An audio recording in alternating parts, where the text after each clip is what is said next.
오늘 제가 부임 후에 처음으로 여러분들과 이렇게 말씀을 나눕니다.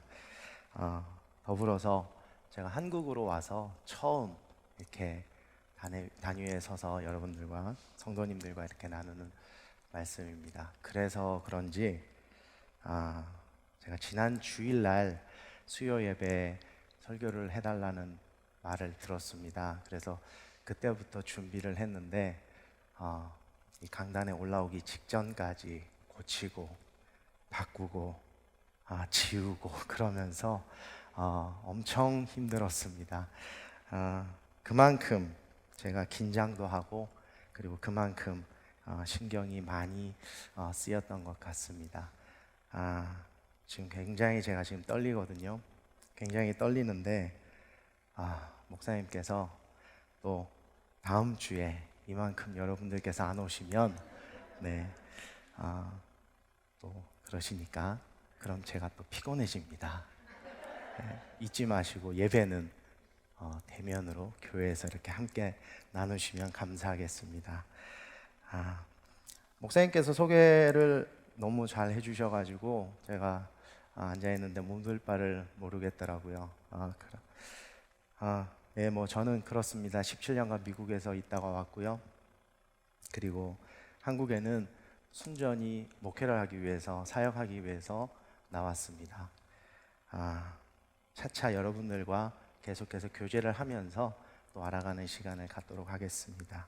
오늘 저는 여러분들과 이제 끝날 때까지 지켜야 할 믿음이라는 제목으로 말씀을 나누고자 합니다. 여러분들께서도 잘 아시는 바와 같이 창세기 12장은 하나님께서 아브라함을 부르시는 것으로 시작을 합니다. 그런데 아브라함은 하나님의 부르심에 아무런 어떤 거부 반응이나 그리고 모세처럼 못하겠다라면서 반항하지 않습니다. 그저 순순히 순종하며 나아갑니다. 아브라함이 믿음의 조상으로 기억될 수 있었던 단 한 가지 이유는 그가 하나님 앞에서 온전히 순종하였기 때문입니다. 그가 말씀을 묵상할 때 그런 아브라함의 모습을 보면서 저를 돌아보게 되었습니다. 오늘 함께 나누는 본문에도 아브라함의 이야기가 나옵니다. 그는 당장에 아무런 위협도 받지 못했습니다. 그럼에도 그는 믿음으로 하나님의 뜻에 순종하고 인내하고 기다렸습니다. 앞에서도 잠깐 언급을 했습니다만 저는 한국에 들어온 지 이제 막 4개월이 지났습니다. 그동안 개인적인 일로 일들이 참 많이 있었고 또 사역의 길을 열기 위해서 제 나름대로 부단히 또 노력을 했습니다. 애를 썼는데 결국에 모든 길을 막으시는 하나님을 보게 되었습니다. 하나님의 일을 하겠다고 17년간 살던 미국을 떠나서 가족을 다 데리고 한국까지 왔는데 사역의 길들이 다 하나같이 막히니까 굉장히 암담하고 힘들었습니다. 그런데 다른 길을 찾을 수가 없었습니다. 이유는 잠시 그 사역의 길이, 제가 원하는 그 사역의 길이 막혔다고 해서 제가 세상으로 눈을 돌린다는 것은 목회자로서 부름을 받은 저로서 받아들일 수 없는 일이었습니다. 당연히 주변의 걱정과 그리고 저 스스로 심리적으로 압박을 받고 있을 때 하나님께서는 우리 하늘누림 교회를 알게 하셨고 이곳까지 인도해 주셨습니다. 저는 이번 일로 다시 한번 하나님의 섭리와 인도하심 그리고 하나님의 살아계심과 역사하심을 깨닫게 되었습니다. 처음 하늘누림 교회에 이력서를 내고 이렇게 빨리 제가 오게 될 줄은 몰랐습니다. 하나님께서는 당신께서 하시고자 하는 일이 있으실 때는 정말 단번에 이루시는 것을 다시 한번 저에게 보여주셨습니다. 또 저에게는 다른 그 어떤 것보다도 사역이 우선이었기 때문에 목사님께서 부르실 때 정말 뒤도 돌아보지 않고 바로 올 수 있었습니다.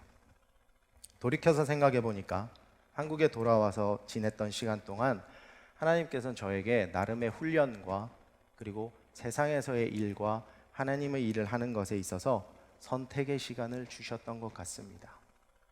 목회자로 부르심을 받은 사람, 목사가 되겠다, 사역자가 되겠다라고 부르심을 받은 사람은 어떤 일이 있어도 그 길로 가야 합니다.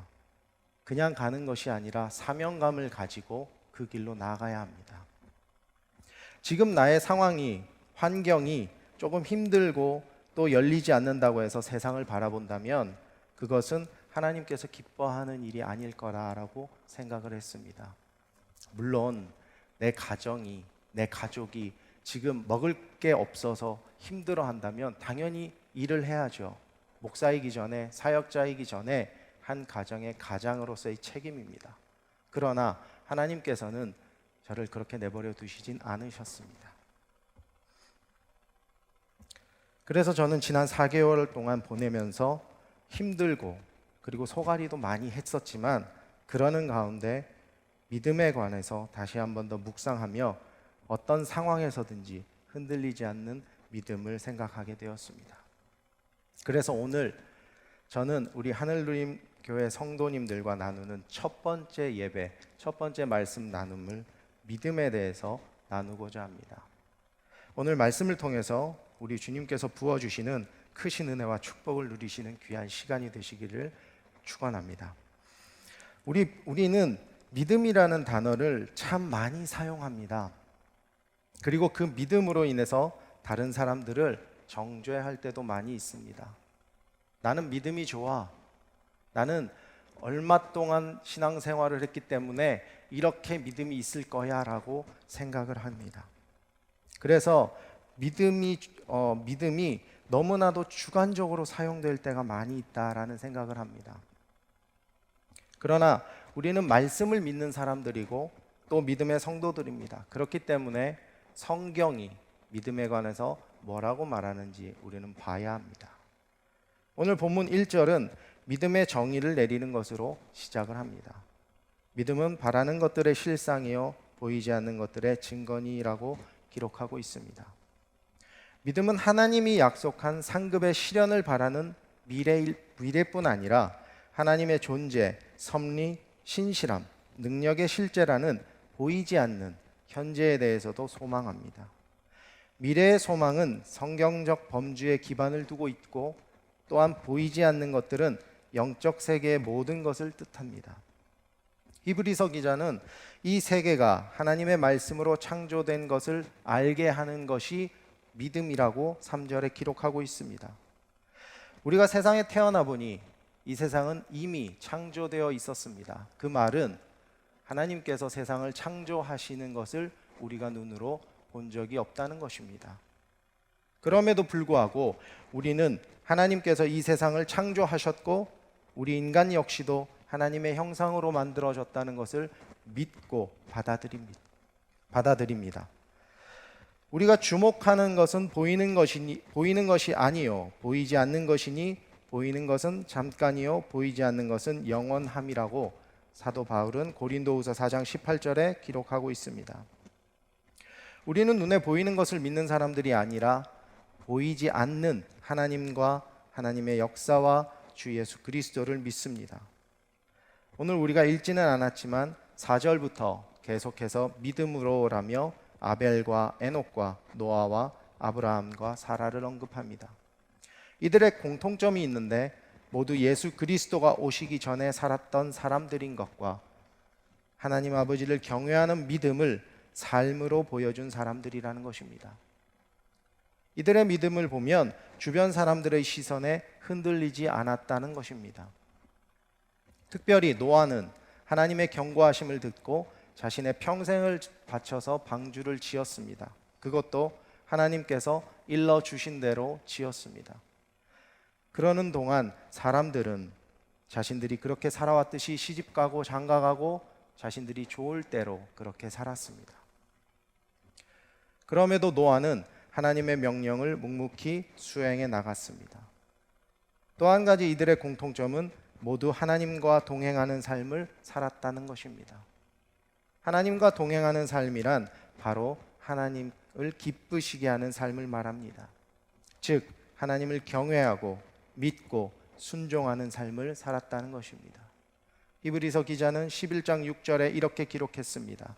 믿음이 없이는 하나님을 기쁘시게 하지 못하나니 하나님께 나아가는 자는 반드시 그가 계신 것과 또한 그가 자기를 찾는 자들에게 상 주시는 이심을 믿어야 할지니라.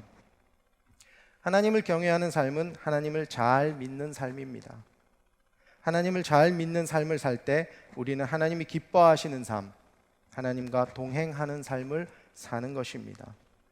그러나 그런 삶을 산다는 것이 말처럼 생각처럼 쉬운 일이 아닙니다. 왜 그럴까요? 그것은 우리의 삶에 늘 우리가 주인이기 때문입니다. 나의 의와 나의 욕망과 욕심이 내 삶에 나타나기 때문입니다. 내 뜻대로 살고 싶은 마음이 계속해서 하나님과의 사이를 갈라놓습니다. 또 합리적으로 이성적으로 생각한다는 미명 아래 하나님의 뜻을 은연중에 무시하고 따르지 않습니다. 믿음으로 산다는 것은 바로 나의 뜻을 내려놓는 것입니다. 사도 바울이 나의 뜻을 내려놓는 것에 대해서 아주 잘 표현했습니다. 고린도전서 15장 31절입니다. 형제들아, 내가 그리스도 예수 우리 주 안에서 가진 바 너희에게 대한 나의 자랑을 두고 단언하노니 나는 날마다 죽노라. 내 안에서 올라오는 내 자신을 그냥 누르는 것이 아니라 죽인다는 표현을 썼습니다. 그렇게 자신을 비워내야 내 안에 주님께서 들어올 수 있는 것입니다. 그리고 주님께서 내 안에 들어오셔야 주님께서 원하시는 일을 나를 통해서 하실 수 있다라는 것입니다. 4절부터 믿음으로라며 시작하며 6번에 걸쳐서 아벨부터 사라까지 그들이 살았던 삶에 대해서 기록했다고 이야기했습니다. 본문에 나타내고 있는 이들의 삶은 눈에 보이는 삶이 아니라, 눈에 보이는 것들을 믿는 삶이 아니라 눈에 보이지 않는 것들에 대한 믿음으로 그들이 자신의 상황과 환경에 흔들리지 않고 하나님에 대한 믿음으로 자신들을 온전히 드렸다는 것을 앞에서도 언급했습니다. 제가 미국에서 한국으로 떠나올 때 딱 한 가지가 걸렸습니다. 걱정스러웠던 것이 있었는데 그것이 바로 제 아들이었습니다. 저하고 제 아내는 어쨌든 여기서 태어났고 자랐고 학교를 마쳤습니다. 그렇기 때문에 문화도 알고 기억하고 그리고 또 어떻게 해서든지 적응을 잘 할 수 있을 것이다 라고 생각을 했습니다. 그러나 제 아들은 그렇지 않습니다. 미국에서 태어나서 10년간 거기서만 자랐기 때문에 문화와 모든 것이 다른 한국에서 어떻게 살아가야 할까라는 걱정이 있었습니다. 더군다나 제가 한국으로 왔을 때 누군가가 기다려서 저의 사역을 할 수 있는 길을 열어주는 환경도 아니었습니다.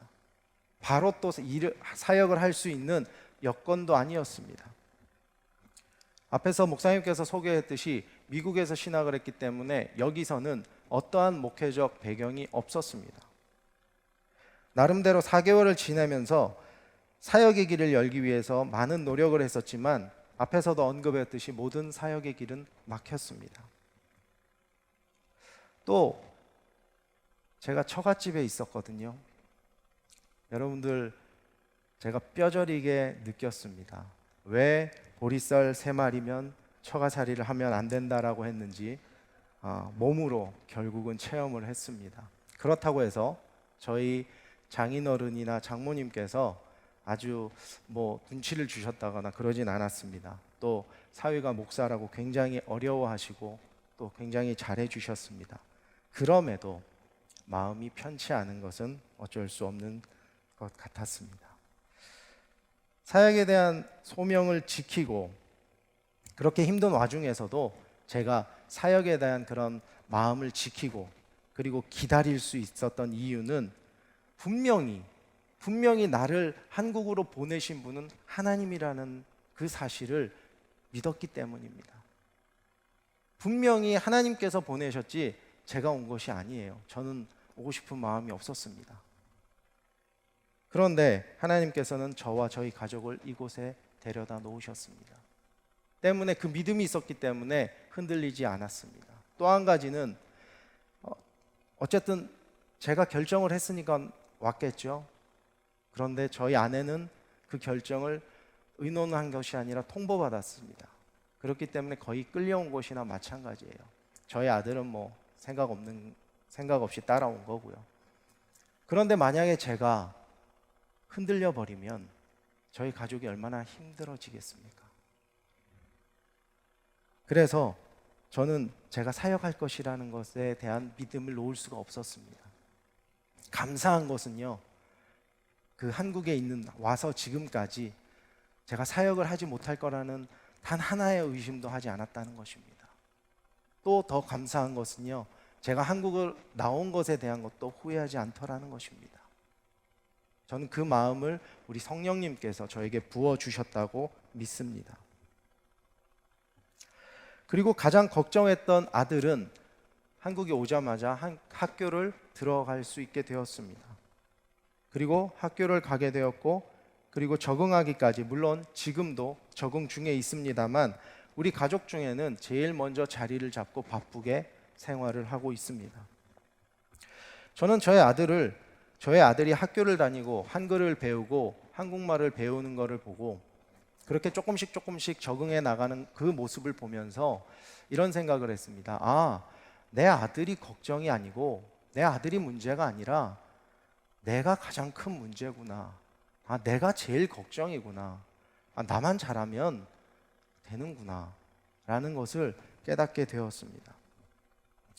저는 사실 걱정할 필요가 없었는데 인간이다 보니까 걱정하고 근심하고 두려워했던 것입니다. 하나님께서 다 맡아서 길을 열어 주실 것인데 너무 앞서서 생각했다는 것입니다. 저의 믿음이 연약했다는 것을 고백하지 않을 수 없었습니다. 제가 여기 와서 보니까 이 앞에 성전 앞에 2018년도부터 캄보디아와 필리핀에 세워진 개척교회들에 대한 내용이 있는 포스터를 보게 되었습니다. 저는 그 세 곳의 교회에 대해서 잘 알지 못합니다. 그러나 분명한 것은 그 모든 일들을 우리 하늘누림 교회를 통해서, 또 목사님을 통해서, 그리고 여기 계시는 여러분들을 통해서 주님께서 하신 일이라는 것입니다. 코로나 팬데믹이 전 세계를 덮친 후에 많은 교회들이 흔들렸습니다. 그리고 아주 힘든 상황에 빠지게 되었습니다. 한동안 비대면으로 예배를 드려야 했고요. 대면으로 예배를 드린 후에도 비대면으로 예배를 드리는 것에 맞춰진 성도님들의 불출석으로 인해서 많은 교회들이 어려움을 겪고 있습니다. 지금도 그렇습니다. 그런데 그 어려움이 한국 교회뿐만이 아니라 미국에서도 동일하게 나타나고요. 전 세계에서도 동일하게 나타나고 있는 아픔입니다. 그런데 이런 열악한 환경 가운데 우리 교회의 안위만을 생각하지 않고 선교에 힘쓰고 교회를 개척한다는 것은 마음만 가지고, 내가 그걸 해야지, 우리가 그걸 해야지라는 마음만 가지고서 할 수 있는 일이 아님을 너무나도 저는 잘 알고 있습니다. 이렇게 믿음이 좋은 교회, 믿음이 좋은 성도님들께 저를 보내주신 것은 하나님의 은혜와 그리고 하나님의 축복임을 저는 고백하지 않을 수 없습니다. 성도님들을 만나 뵙고 많은 것들을 나누지 못했습니다. 아직은. 그러나 목사님과 만나서 이야기하는 가운데 하나님과 동행하는 삶을 사시는 분이라는 것을 느끼게 되었습니다. 목사님께로부터 사역에 대한 이야기를 듣고 또 앞으로의 비전에 대한 이야기를 들을 때, 아, 하나님께서 참 기뻐하시겠구나라는 생각을 했습니다.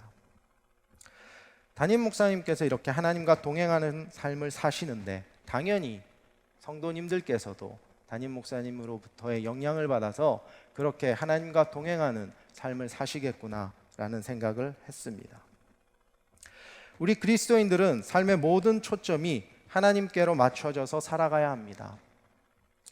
그런 삶을 살아갈 때 하나님께서 기뻐하시는 삶을 사는 것이고 그 삶이야말로 하나님과 동행하는 삶인 것입니다. 바로 에녹과 같은 삶을 사시는 것입니다. 하늘누림 교회가 그렇게 하나님과 동행하는 공동체로 세워지기까지 많은 어려움들이 있었겠다라는 생각을 했습니다. 목사님과 사모님의 눈물에 기도가 있었을 것이고요. 그리고 보이지 않는 곳에서 묵묵히 자신들이 맡은 기도로, 물질로, 봉사로 헌신하셨던 성도님들의 헌신이 있으셨을 것입니다.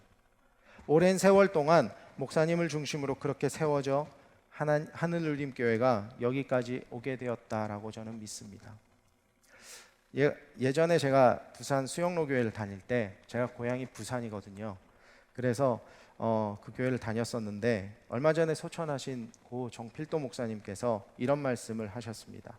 믿음을 잘 키우고 지키기 위해서는 좋은 교회를 가라. 주변에 믿음 좋은 사람이 있으면 밥을 사더라도 꼭 붙어서 함께 그로부터 배워라, 이런 말을 했습니다. 제가 이 하늘누림 교회에 와서 그 말씀이 생각이 나더라고요.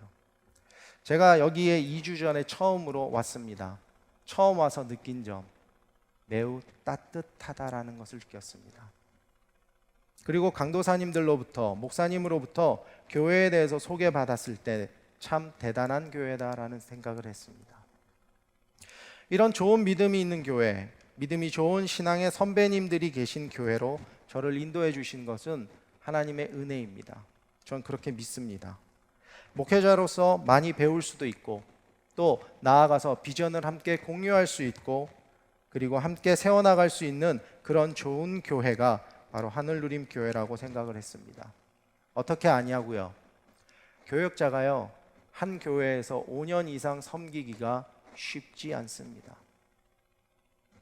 그렇기 때문에 그것이 바로 이 교회가 좋은 교회라는 증거입니다. 우리 담임 목사님을 만나게 된 것도 하나님의 인도하심이고, 성도님들을 만나게 된 것도 하나님의 인도하심임을 확신합니다. 이제 저하고 여러분들하고 한 가지 해야 될 일이 있습니다. 그것은 바로 이런 좋은 믿음을 끝까지 지켜내는 것입니다. 우리가 주님 앞에 설 때까지 그 좋은 믿음을 지켜내는 것은 말처럼 쉬운 일이 아닙니다. 제가 전에 유튜브로 한 선교사님의 설교를 들은 적이 있습니다. 그 선교사님께서 그 예배 때 해주신 이야기입니다. 자신의 아는 목사님으로부터 들은 이야기다라면서 들려주셨어요. 그 목사님께서 어떤 교회를 이제 목회를 하셨는데, 그 교회에 아주 믿음이 좋은 장로님이 계셨답니다. 언제나 성도들에게 모범이 되시고 항상 인자하고 모든 교회 일에 헌신적인 장로님이셨다고 합니다. 그래서 담임 목사님께서 굉장히 존경하셨대요. 성도님들께서도 참 사랑하시고 존경했대요. 참 많이 따랐다고 합니다. 그런데 그 장로님께서 암 판정을 받으셨다고 합니다. 암 판정을 받으신 후에 장로님이 변하셨대요. 그렇게 열심히 잘 따라 부르시던 찬양도 안 하시고, 목사님께서 말씀을 전하시면 고개만 푹 숙이고 아무런 반응을 안 하시더니 급기야는 교회에 나오지 않으시더랍니다. 목사님께서 굉장히 이건 아니다 싶어서 찾아가서 신방을 가셨는데, 목사님이 가셨는데도 자리에 누워서 일어나지를 않으시더래요. 그래서 그냥 집으로 왔는데 다음 날 목사님께서 정말 이건 아니겠다 싶어서 다시 찾아가셨답니다. 그리고 장로님께 단호히 말씀을 하셨습니다. 장로님, 예수님 믿으시죠? 장로님, 예수님 믿으셔야 합니다. 라고 그렇게 말씀을 하셨답니다. 그러자 장로님께서 자리에서 벌떡 일어나시더니 이렇게 대답을 하셨답니다. 예수고 뭐고 다 실소. 예수고 뭐고 다 실소. 오늘 나누는 본문의 제목을 끝날 때까지 지켜야 할 믿음이다라고 믿음이라고 붙였다라고 말씀을 드렸습니다. 주님께서는 이 땅에 다시 오시겠다라고 말씀을 하셨습니다. 우리가 생각할 때 2000년이라는 시간은 굉장히 긴 시간입니다. 그러나 역사적인 관점에 볼 때 2000년은 그렇게 긴 시간이 아닙니다. 그리고 언젠가 우리는 주님 앞에 서게 됩니다. 우리의 삶이 다한 그날 우리는 주님 앞에 섭니다. 그때까지 우리의 믿음은 지켜져야 합니다. 앞서 말씀드렸던 것과 같이 앞서 말씀드렸던 장로님과 같이 믿음을 잃어버려서는 안 될 것입니다. 다시 한 번 더 말씀드리겠습니다. 우리가 가지고 있는 믿음은 우리 눈에 보이는 것들로 인해서 생겨난 것이 아닙니다. 우리는 언제나 눈에 보이지 않는 하나님의 임재와 그분의 크신 능력을 믿습니다. 그리고 천국에 대한 확실한 소망으로 이 땅의 것들을 바라는 것이 아니라 앞으로 우리가 누릴 영생을 바라고 살아가는 것입니다. 그것은 우리가 그렇게 되기를 바라는 불투명한 확신이 아니라 이미 이루어진 줄로 믿는 확실한 믿음입니다. 우리가 이 땅에서 바라고 소망할 것은 우리의 연약함에도 불구하고 우리를 통하여서 이 땅에 하나님의 나라의 확장이 이루어지는 것입니다. 저는 능력이 많거나 뛰어난 사람이 아닙니다. 유능한 사람이 아닙니다. 그럼에도 불구하고 저는 앞으로 목사님과 함께 저와 하늘누림교회가 얼마나 더 많이 성장하고 세워져 나갈지에 대한 기대와 소망이 있습니다. 서로 독려하고 주 안에서 사랑하며 지금 가지고 있는 그 마음 그대로 서로 밀어주고 당겨주며 주님의 일을 함께 섬겨 나갈 때 분명히 하나님께서 저와 여러분들과 우리 하늘누림교회를 기뻐하시고 크게 쓰시고 세워주실 줄 믿습니다. 저는 저와 우리 성도님들과 우리 교회를 위해서 앞서 행하실 주님의 역사를 기대합니다. 그런 주님의 역사를 확실한 소망으로 바라며 믿고 순종하는 저와 여러분들이 되시기를 우리 주님의 이름으로 축원합니다.